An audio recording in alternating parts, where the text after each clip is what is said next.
My dear beloved people of God, welcome to this Sunday's reflection. We are on the 19th Ordinary Sunday. This Sunday has a remarkable passage from the Old Testament.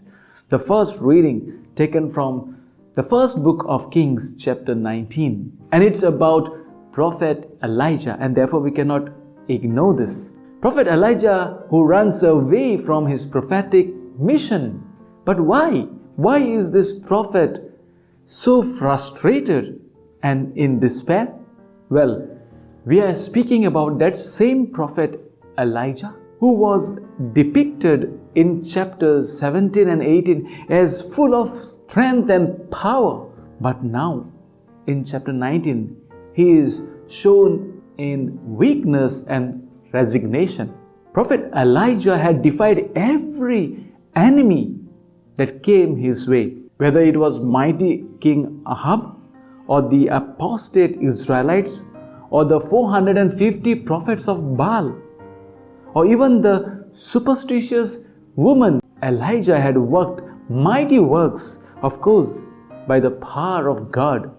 He had brought food for the starving widow at Zarephath. He had brought down rain to end the drought.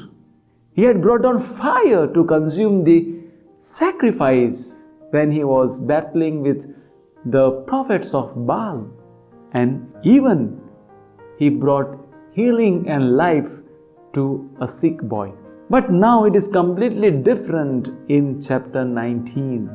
There who was mighty has become weak at this particular time.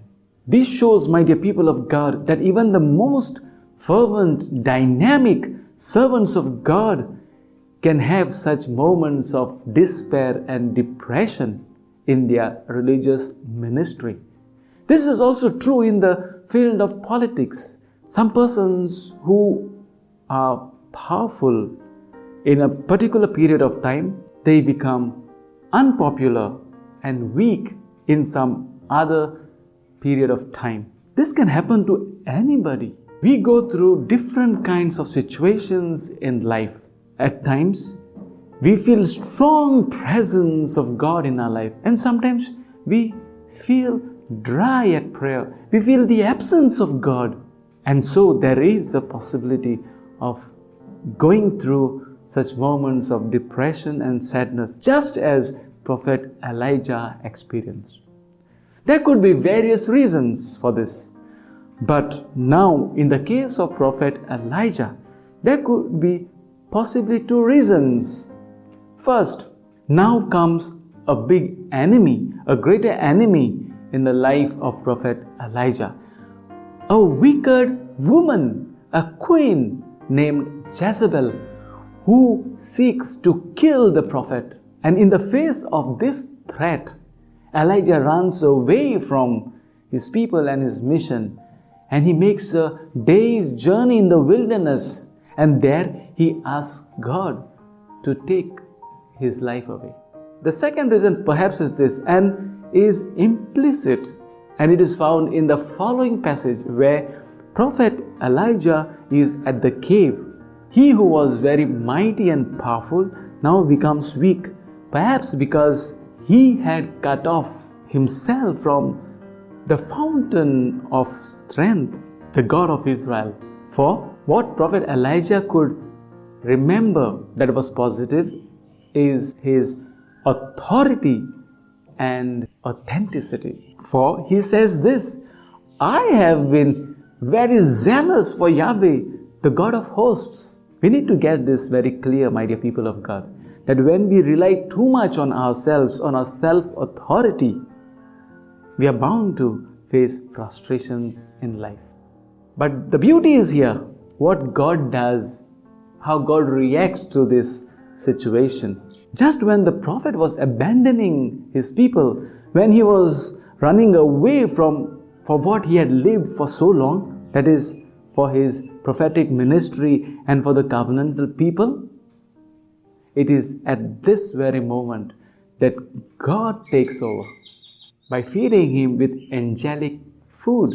While feeding him for the second time, it is made clear to him that the journey, the trip that Yahweh intends for him requires the strength that he will receive from this food.